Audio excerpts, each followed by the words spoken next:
kita mau setuju, tidak setuju, setengah tidak setuju. Oleh karena itu it is only fair saja, adil saja kalau forum ini meniatkan agar audiens diberi ruang dan waktu untuk bersuara, untuk menyuarakan baik pengamatan terhadap tulisan-tulisan Pak Haidar, baik juga ataupun juga dalam hubungannya dengan komentar-komentar yang telah disuarakan oleh para ahli tadi. Silakan saya undang 3 penanya atau komentator pertama, Pak Odo, Ibu Safrina, Bapak yang siapa? Nanti kan perkenalkan diri, afiliasinya dengan apa, dan saya persilakan 3 orang pertama. Pak Odo. Halo.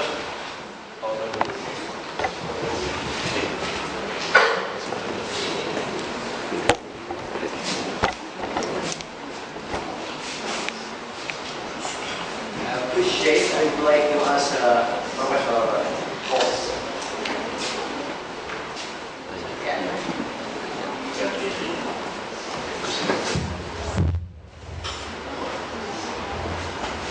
I'm glad to have you here and also to have Professor Denny here.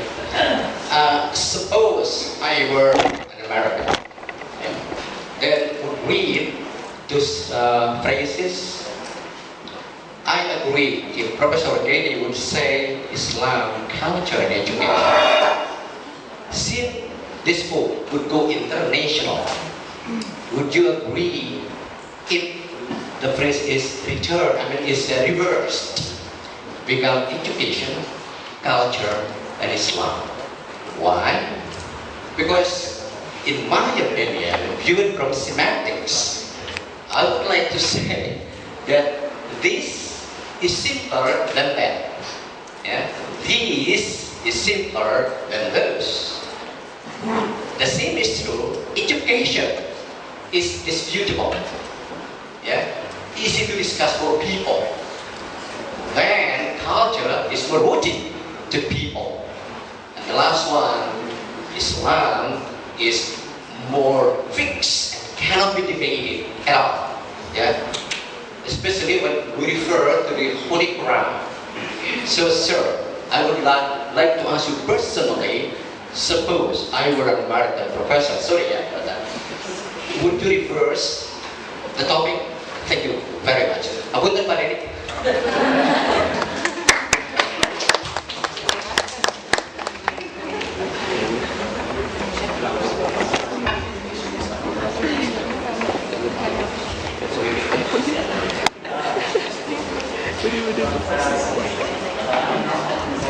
Undang Ibu Safrina sekarang, silakan.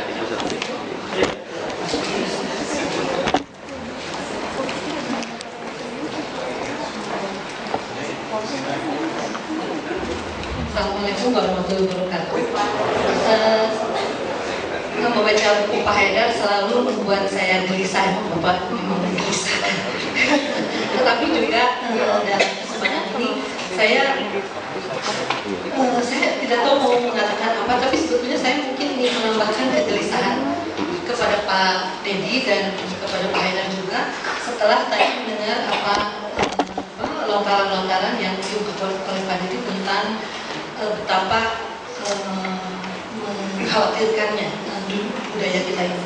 Karena pada dasarnya mungkin, jadi saya nggak tahu apakah bertanya atau enggak, nanti kita lihat saja ya. Karena saya kira mungkin kita terlibat juga di dalam erosi budaya yang kita alami ini.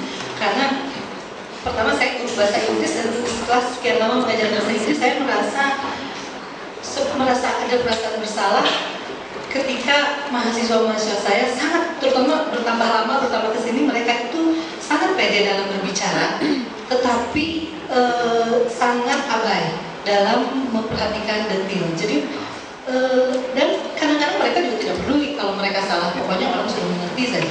Sehingga pada saat itu saya berpikir bahwa seharusnya memang kita mulai menghargai detail. Nah, itu juga berkaitan dengan pengalaman kemarin di mana saya kebetulan ke ISIF. Karedi dan Karedi. Dan di situ ada seorang dosen mengatakan begini, jadi di jurusan-jurusan di ISI Jogja, Institut Seni Indonesia, itu jurusan-jurusan yang bersifat global seperti musik-musik barat, peminatnya tinggi sekali. Tetapi peminat seni tradisi itu drop sampai 50% angka. Di satu sisi, dropnya itu dari lulusan SMA Indonesia, tetapi meningkat secara tajam dari peserta asing. Jadi mereka menerima mahasiswa asing sangat banyak, dan mahasiswa asing itu menurut dosen ISI tersebut memiliki kelebihan lain, yaitu sangat berperhatian pada detail. Jadi kalau misalnya berlatih menari, itu mereka merekam, memotret jari-jari dosennya, lalu mempelajarinya, mempraktekannya, sehingga tahun kemarin juara tari Sripi atau apa saya nggak tahu, itu adalah orang Amerika. Jadi pertanyaannya, mungkin kita juga harus mulai kembali lagi memikirkan bahwa ada struktur yang harus diajarkan di dalam berbahasa. Dan kalau saya baca tulisan Pak Haidar, kadang-kadang saya bingung, Bapak membicarakan sastra Inggris atau sastra Indonesia gitu ya. Karena saya pribadi berpendapat salah satu yang harus diperbaiki adalah bahwa kita harus mulai mengajarkan bahasa Indonesia sebagai alat berpikir. Karena bahasa Indonesia itu kan di usia 5 tahun kita semua udah jadi native speaker bahasa Indonesia. Jadi mungkin dikembangkan sebagai alat berpikir, sehingga posisi kita bisa tahu caranya bagaimana berbangga dalam bahasa Indonesia.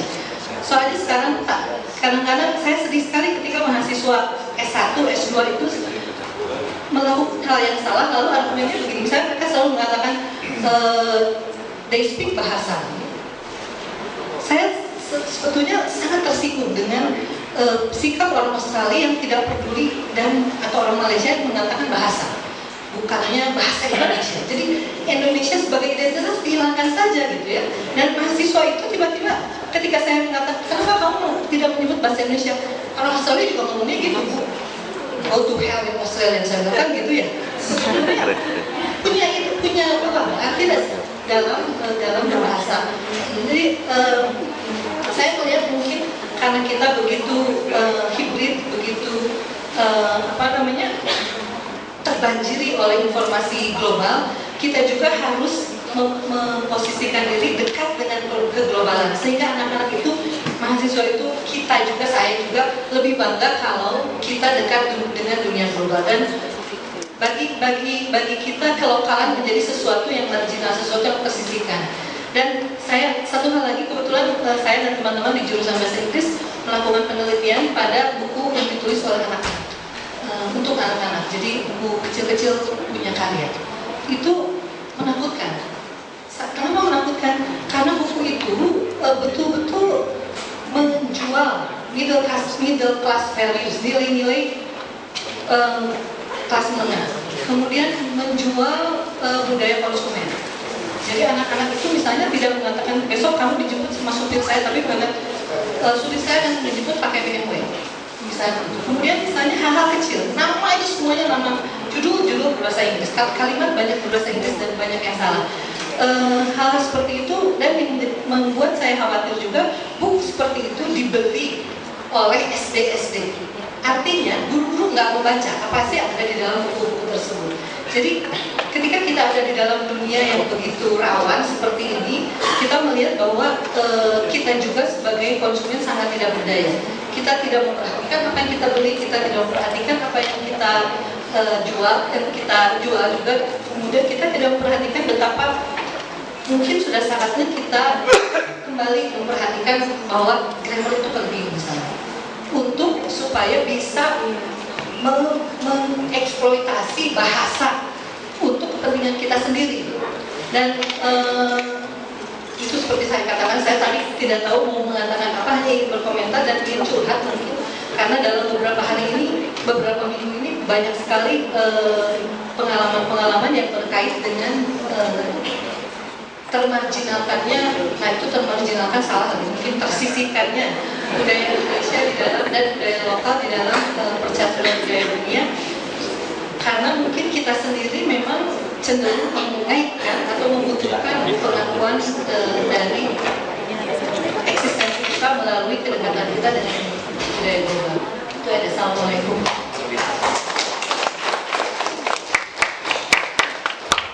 Iya, masih ada satu lagi, silakan. Perkenalkan afiliasinya dan. Terima kasih. Nama saya Dery Sutrisna Wijaya. Saya muridnya Pak Haidar. Jadi lulus dari UI tahun lalu, angkatan 2007. Agak lama sekolahnya di tempat ini. Saya kalau boleh sangat merasa gembira dengan buku ini. Tadi sama dengan pertanyaan pertama bahwa sebetulnya hanya ada 12 tulisan tentang agama Islam dan hanya ada 9 tentang kultur, 12. Jadi sebetulnya ada 57 yang tentang education.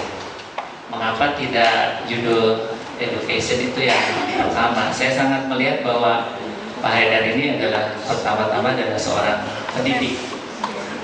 Saya sendiri mengawali pertama kali kuliah itu di Vkom Mbak Deni tahun 80, tapi hanya sebentar sekali, terus ke arsitektur di Parayangan, ke filsafat dan teologi menyelesaikan. Tetapi tahun lalu saya selesai di sini di bidang pendidikan. Saya merasa makin yakin, apalagi juga dengan tulisan Pak Haidar ini, bahwa kalau kita bicara tentang berbagai masalah dalam arti konteks, khususnya di Asia, ada konteks bahwa kita hidup dalam konteks agama-agama yang sangat besar di Asia ini. Yang kedua adalah kebudayaan-kebudayaan yang sangat besar juga. Tapi ada dua konteks mungkin yang tidak terlalu disinggung Pak Haidar, tentang kemiskinan yang juga sangat besar menjadi masalah. Yang keempat adalah konteks ekologi, yang saya dengan Pak Haidar juga sedang berusaha untuk belajar banyak dalam bidang ini. Dan dalam menanggapi berbagai masalah baik agama-agama, kebudayaan, kemiskinan, dan ekologi, dengan buku ini saya semakin yakinkan bahwa solusi yang sangat penting adalah pendidikan. Saya bahkan akhir ini selalu mengatakan kalau ingin masuk surga harus jadi seorang pendidik. Kalau tidak jadi pendidik tidak akan masuk surga. Saya selalu yakin dengan itu. Ya sebetulnya tentu saja semua orang tua pun harus jadi pendidik. Semua tokoh pemerintah, alim ulama, dan semua juga harus jadi pendidik. Siapapun kalau tidak jadi pendidik tidak akan masuk surga. Saya sungguh berharap bahwa ini pasti tentu saja bukan buku yang terakhir, tapi saya berharap Pak Haidar akan menulis satu buku lagi, paling tidak judulnya Pokoknya Pendidikan gitu. Sebagai solusi atas berbagai masalah di bidang agama, kebudayaan, kemiskinan maupun ekologi. Saya sungguh berharap bahwa buku berikutnya judulnya Pokoknya Pendidikan. Terima kasih. Terima kasih. Saya akan memosisikan Pak Haidar sebagai gaungnya. Oleh karena itu saya undang Profesor Dedi Mulyana dulu.